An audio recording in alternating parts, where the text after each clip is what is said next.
Test mi gelelim?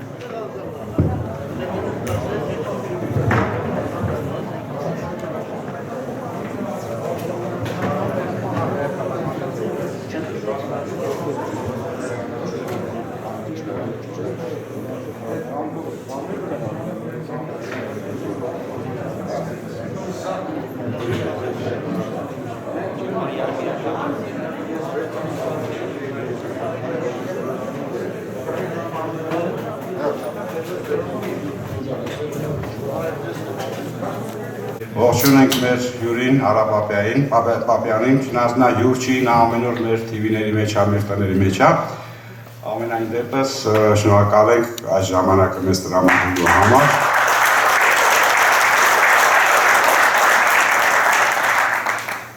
Եվ խոսքը տանք Արա Պապյանին ներկայացնի այսօրվա իրավիճակը, ինչ որ կատարում է Հայաստանում, բոլորս էլ գիտենք ոչ բարոք վիճակ է, եթե մեղմ ասենք, չենք ուզում ավելի կոպիտ ասենք կամ վախենալու, բայց իրավիճակը կներկայացնի եւ դրանից հետո դուք ազատ եք ձեր հարցերը տալ, միկրոֆոնը տեղադրված է։ Յուրաքանչյուր հարց, որը ձեր մտքով անցնում է, առանց վարանելու կարող եք ուղղել կամ Արա Պապյանին կամ Հայկ Մարտիրոսյանին, մեր ճանաչված դոկտոր քաղաքագիտական գիտությունների քաղաքագետ դոկտոր Հայկ Մարտիրոսյանին։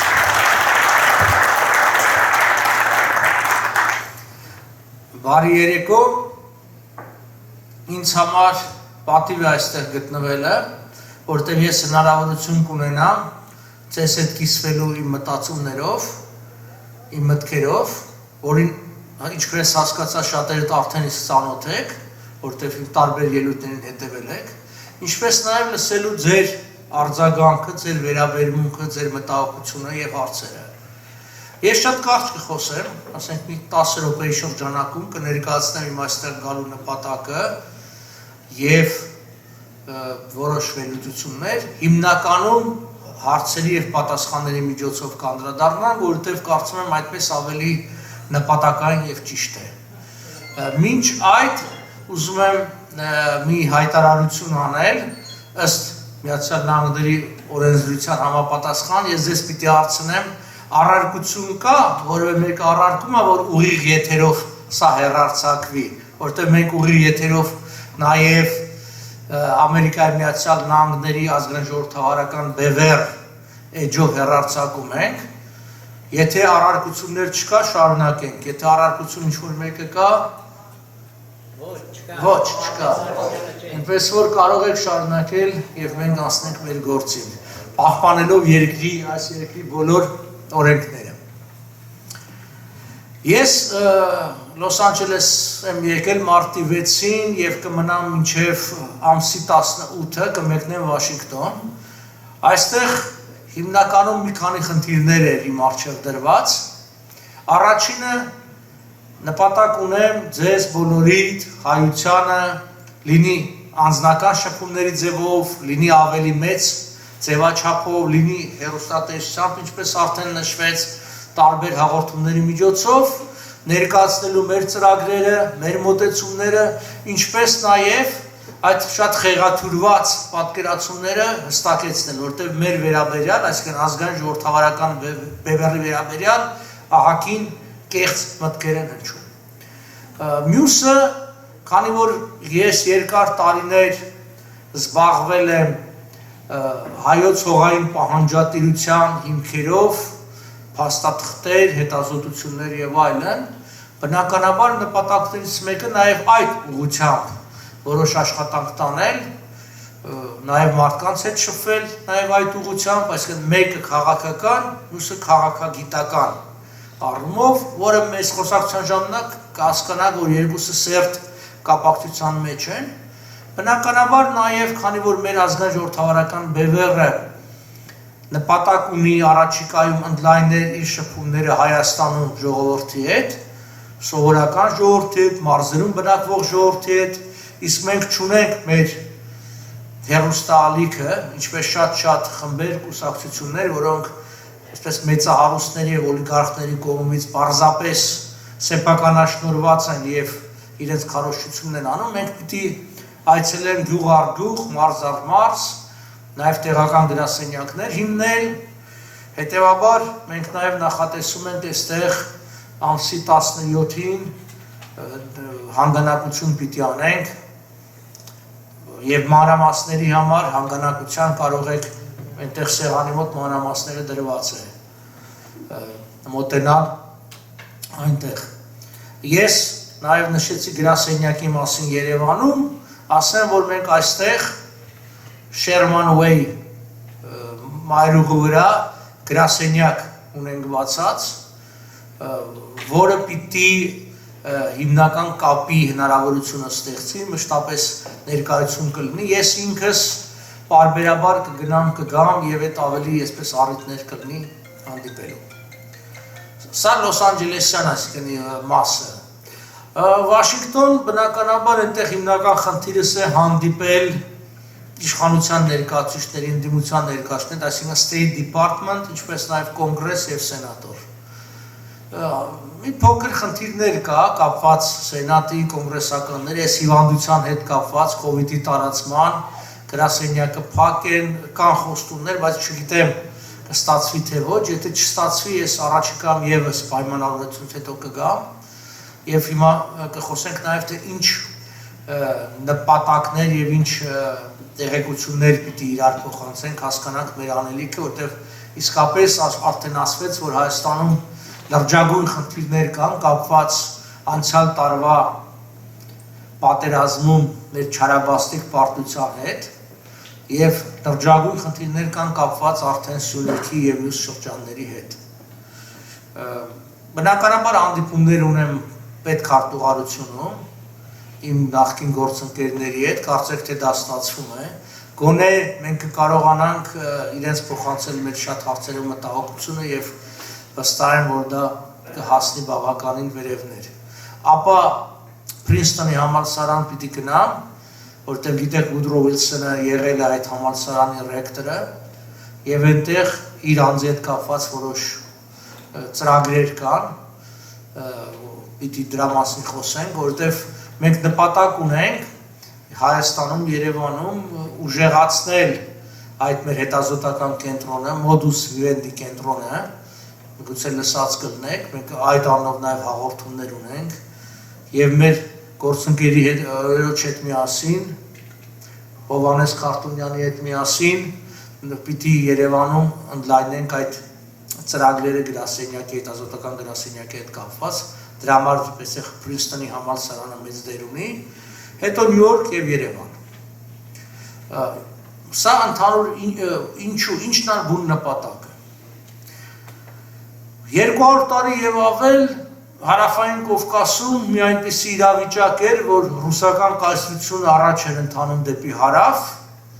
սկզբից պարսկական, հետո օսմանյան կայսրությունները նահանջում էին, Ռուսաստանը տարածքներ էր նվաճում, Իջեն Ղարաբաղ 1813 թվական Գյուլիստանի պայմանագրով անցավ Ռուսաստանին,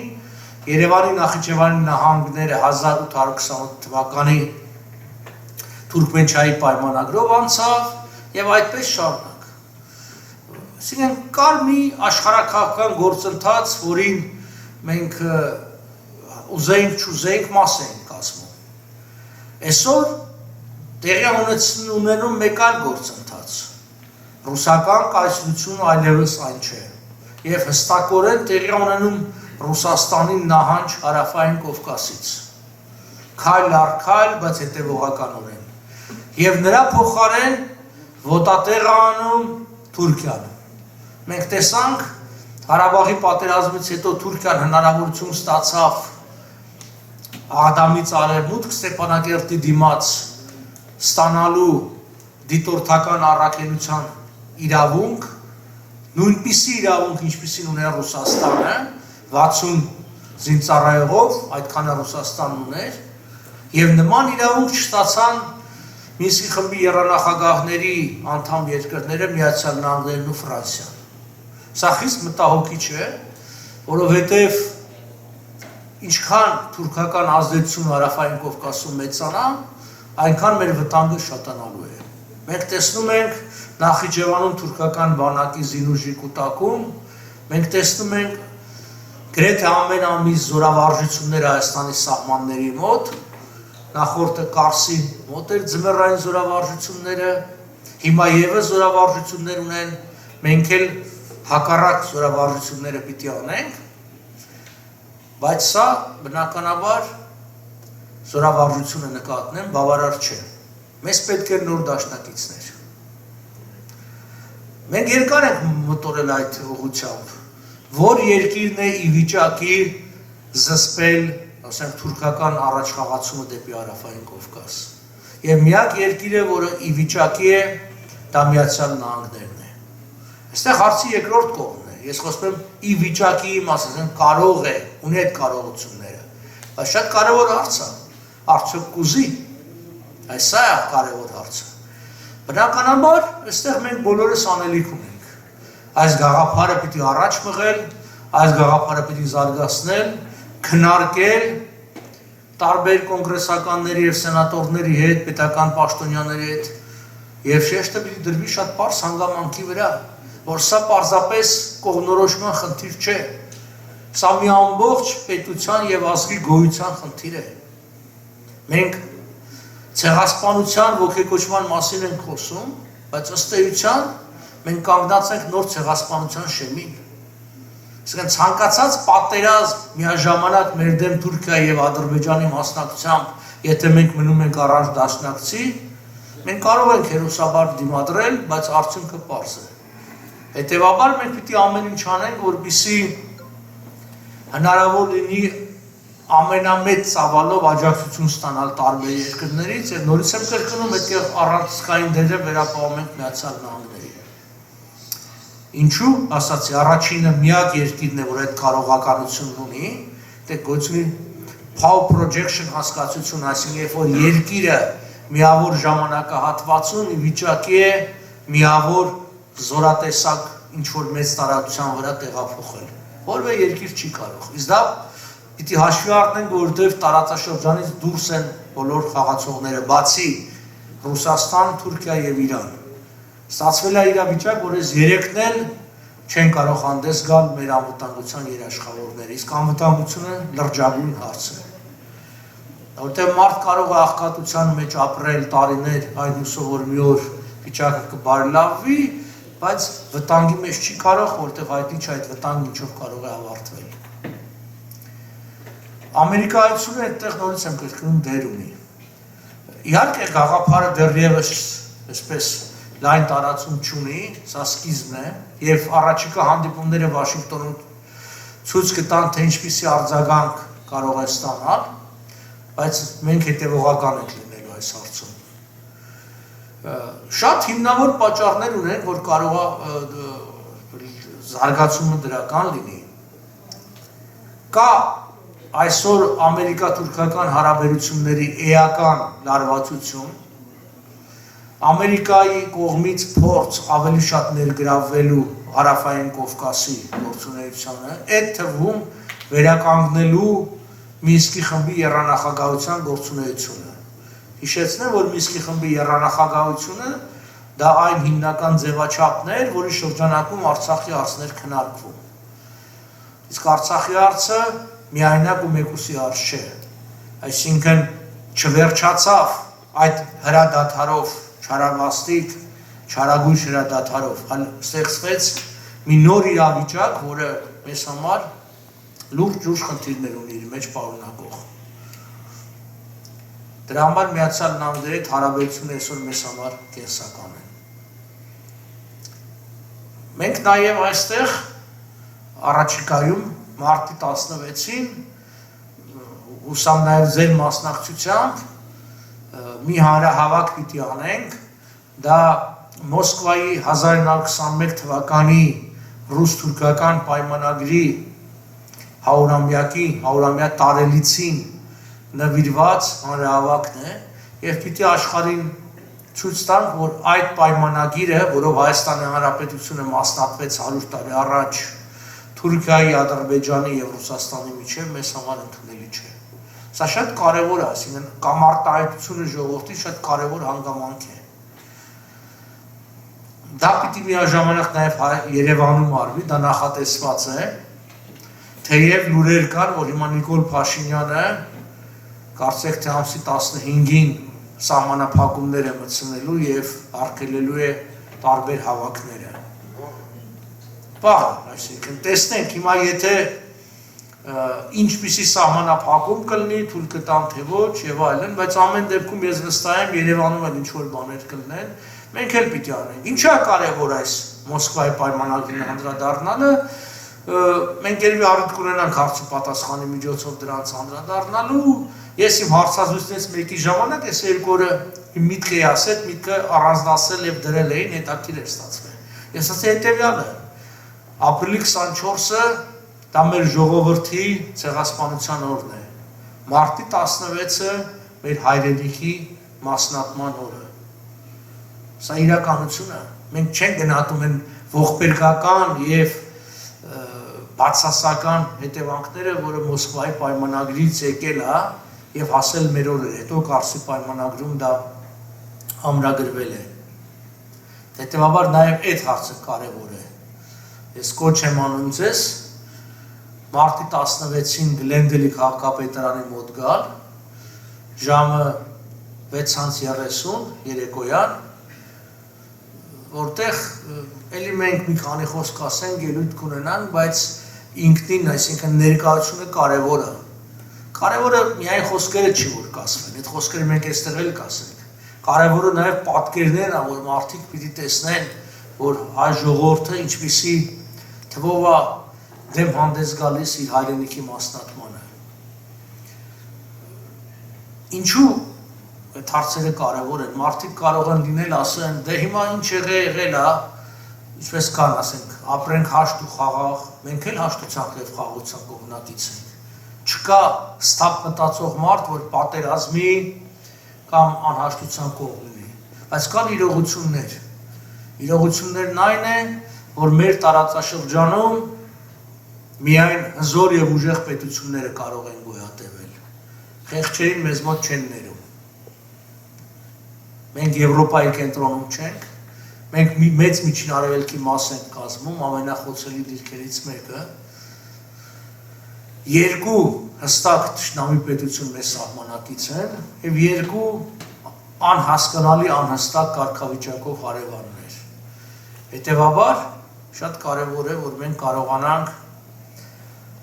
մի կարգավիճակ կա ձեռք բերենք, դա կոչվում է Major Non-NATO Ally of the United States, Ամերիկայի Միացյալ Նահանգների ՆԱՏՕ-ի ոչ անդամ մեծ կամ հիմնական դաշնակից։ Նման կարգավիճակ 18 երկիր արդեն ունի աշխարհում։ Մասնարարպես Թունիսը, Բահրեյնը, Ավստրալիան, Նոր Զելանդիան, Բրազիլիան, Արգենտինան, Հարավային Կորեան, Իսրայելը, Թայվանը, Թայլանդը։ Սա մի կարգավիճակ է, որով Միացյալ Նահանգները ստանձնում են որոշակի պարտականություններ զենքի մատակարարման եւ անվտանգության առումով, այսինքն առանց մինչև իսկ ռազմական ներկայության նման կարգավիճակը շատ երկրների համար ապահովություն է բերում։ Կա երկրներ, որտեղ նաեւ ռազմական ներկայություն կա, բայց մեծ մասամբ նման ներկայություն չկա։ Եվ սա լավ է այն առումով, որ դու չես անդամակցում որպես պետություն որևէ կառույցի,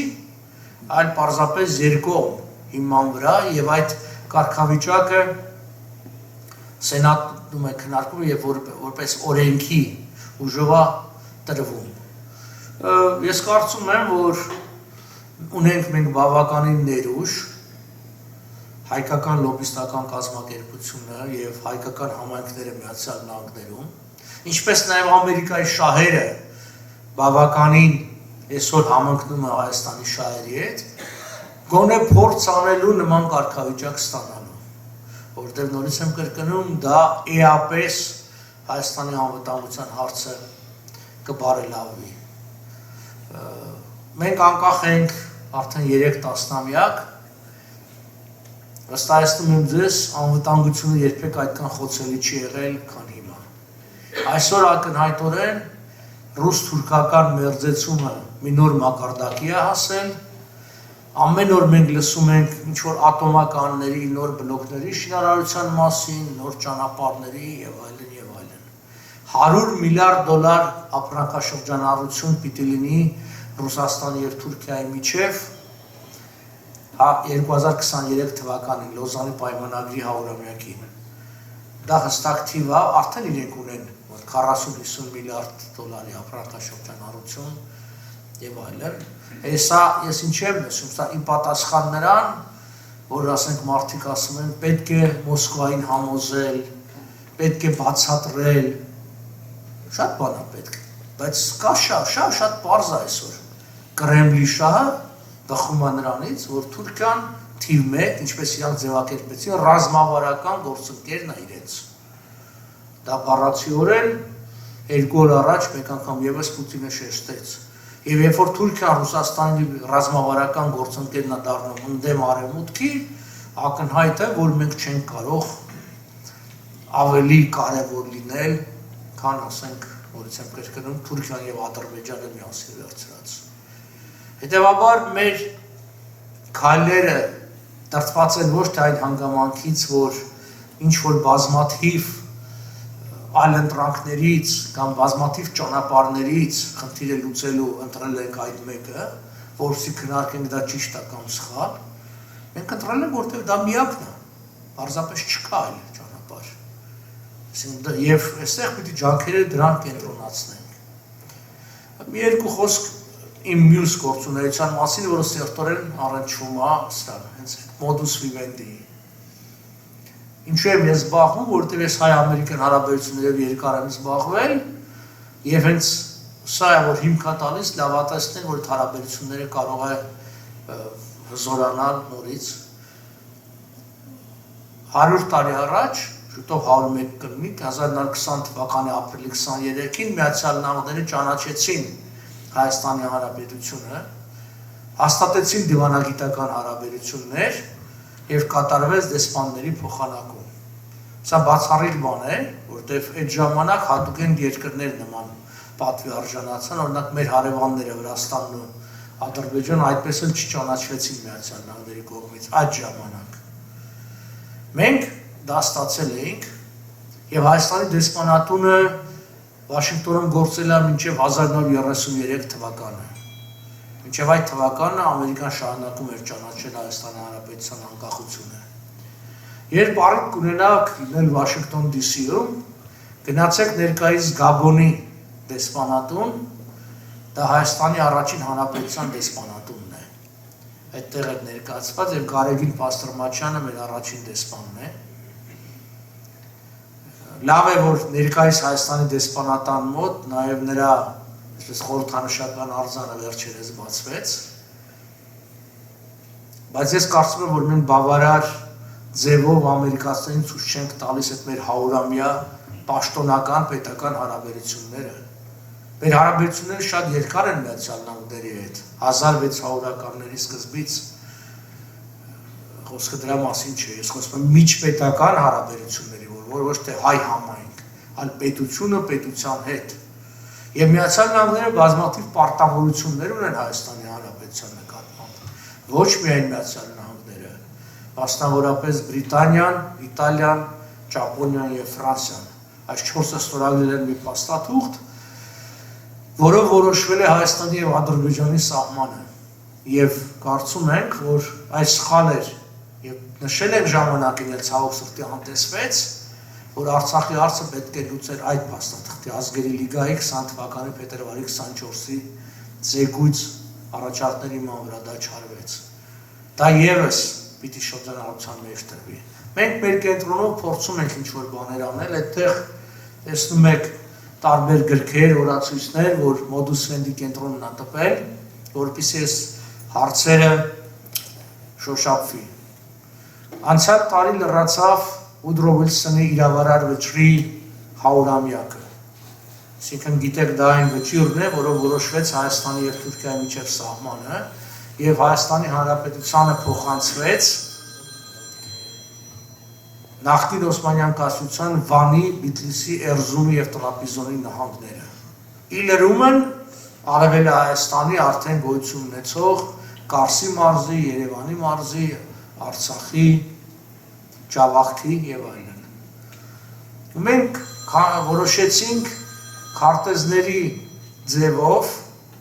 իսկ քարտեզները դա ոչ թե Հայաստանի Հանրապետության կողմից տված քարտեզներ են կամ ներկայումս նկարած եւ գծած, այլ այդ ժամանակ ամերիկյան պաշտոնական ատլասներում, բրիտանական ատլասներում, գերմանական ատլասներում տպված աշխարհի քաղաքական քարտեզները, որի մեջ Հայաստանի սահմանը ներկայացված է, ճիշտ սահմանը, այսինքն ոչ թե սովետա թուրքական, այլ Հայաստանի Հանրապետության սահմանը, Վիլսոնյան սահմանը, ինչպես նաեւ Արցախի ներգրավմամբ։ Այդ մենք այդ օրացույցը դրա համար տպեցինք, որպեսզի այդ գաղափարը մեկ անգամ եւս շրջանառվի, որտեղ ցավոք սրտի նոյեմբեր 22-ը անցյալ տարի դա պատերազմից անմիջապես հետո էր, այնպիսի տրամադրություններ բնականաբար որևէ դրան անդրադարձ չէր լինի, ինչպես նաեւ մեր իշխանությունները այսօր քայլեր չեն ձեռնարկում այդ առումով։ Մենք փորձ արեցինք Երևանում մի նշան երախտագիտության Ուդրո Վիլսոնին իր արձանը կանգնեցնելու Երևանում, Հայաստանի իշխանությունները պարզապես տարածք չտրամադրեցին, թեև արձանի ծախսը բյուջեի վրա չէր լինելու, այլ հանգանակությամբ պիտի լիներ։ Եվ սա պարզապես ինչ-որ օտար երկրի նախագահի նկատմամբ հարգանքի տուրք չէր։ Մեր հիմնական հիմնավորումը այն էր, որ Ուիլսոնի օրոք իր իսկ աջակցությամբ ինքը երկու անգամ պաշտոնապես ուղերձով դիմել է ամերիկյան ժողովրդին եւ կոնգրեսին, նաեւ սենատին, գիտեք, Near East Relief ստեղծվեց այդ կազմակերպությունը, որը միջին արևելքում 100-ից ավել որբանոցներ ուներ եւ փրկեց 132,000 որբ։ 100,000-ից ավելը հայեր էին։ Ցավոք սրտի մենք դա մոռացանք եւ մենք դա ուրացանք, մենք ուզում էինք, որ դա հիշատակվի։ Առավել նրա իրավարար վճիռը։ Սա կարևոր է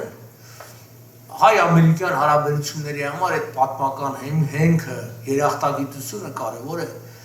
Ես վստահ եմ, որ ցանկացած ժողովուրդ եւ պետություն, երբ որ զգում է գնահատված իր արարքը, ցանկություն անում մեկ անգամ եւս անել։ Իսկ հիմա դրա ժամանակն է, որտեվ մենք դրա կարիքն ավելի շատ ունենք, քան Միացյալ Նահանգները։ Ինձ Երևանում ասում են, դե